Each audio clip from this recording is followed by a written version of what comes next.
The Young and the Restless spoilers next 2 weeks. Mariah's kidnapping message. Kane's crushing blow. Genoa City erupts. A 2-week creative explosion on The Young and the Restless. In the high-stakes world of daytime drama, where plotlines often unfold with the predictable rhythm of a metronome, The Young and the Restless is preparing to detonate a creative grenade in the coming fortnight. Spoilers for the next 2 weeks promise not just twists, but a masterclass in emotional warfare, psychological intrigue, and narrative reinvention. At the center of the storm, a mother's worst nightmare weaponized as a cryptic puzzle, and a corporate titan brought to his knees by a betrayal from within his own heart. Mariah's kidnapping. Not a cry, but a code. The disappearance of Mariah Copeland and her baby, previously a source of desperate panic, is set to evolve into something far more intellectually chilling. Forget frantic ransom calls. The message that arrives for Tessa Porter and the Newman Abbott task force is a piece of avant-garde terror. According to insiders, it won't be a simple note or a blurred photo. Imagine this: a haunting, digitally altered lullaby arrives on Tessa's phone, her own voice spliced and rearranged into a dissonant melody.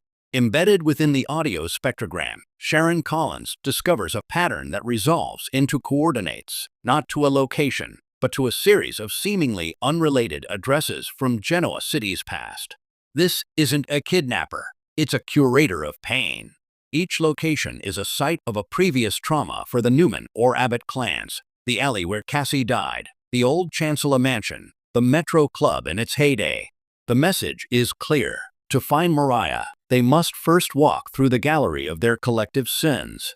This narrative choice is a stroke of genius. It transforms a linear search into a psychological excavation. It forces allies like Nick, Sharon, and Adam to confront their shared history, turning old wounds into active clues.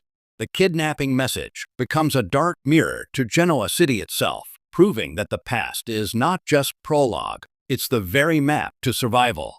The creativity here lies in making the audience investigators, too, piecing together the city's lore alongside their favorite characters. Kane's crushing blow, the Empire of Ash. Meanwhile, in the sleek, soulless towers of corporate power, Chancellor Winters is about to learn that the most devastating breaches don't happen in the server room, but in the bedroom. Kane's crushing blow is not a hostile takeover by a rival firm. It is, sources suggest, a total systemic collapse engineered by the person he once called his sanctuary, his wife, Lily Winters. The spoilers hint at a revelation so profound it will rewrite company history. It won't be mere embezzlement or a leaked deal. The blow will come in the form of a private equity audit, initiated by Jill Abbott herself, that uncovers a phantom share scheme dating back to the merger. These hidden shares, held in a blind trust, have been subtly influencing key board decisions for months. And the beneficiary? Not Lily directly, but a foundation in the name of her mother, Drusilla Barber, a foundation Lily controls. The crushing blow is the duality of it. Professionally, Kane is exposed as a CEO who never truly had control of his own company, a puppet whose strings were cut by his own family. Personally, he is destroyed by the realization that Lily's campaign for control wasn't ambition, but a calculated, long-game act of reclamation for her mother's legacy. She didn't just want to beat him. She wanted to erase his authority from the very foundation of the firm. The creativity is in the personalization of the corporate coup. It's not business. It's patrimony. It's not greed. It's ghostly justice for Drew. The collision of realms. When trauma meets transaction. The brilliance of the upcoming 2 weeks lies in how these two apex storylines are poised to collide and converse. As the city's power players are forced to rummage through their traumatic past to save Mariah, Kane will be simultaneously learning that his own past, his entire claim to the Chancellor name and fortune, is being legally and emotionally invalidated. One storyline mines personal history for clues. The other sees personal history weaponized as evidence. This creates a fascinating thematic echo. What is legacy?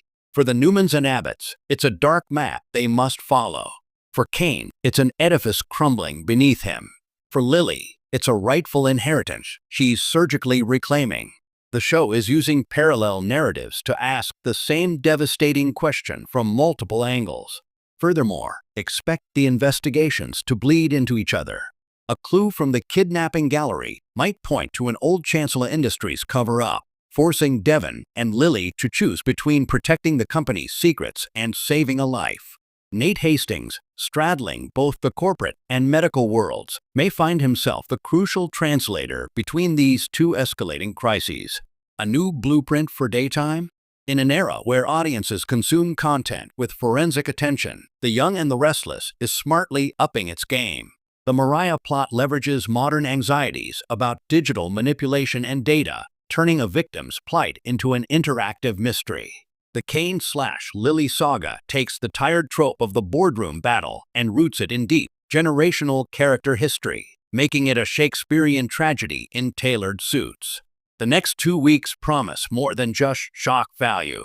They promise a layered, intellectually engaging experience.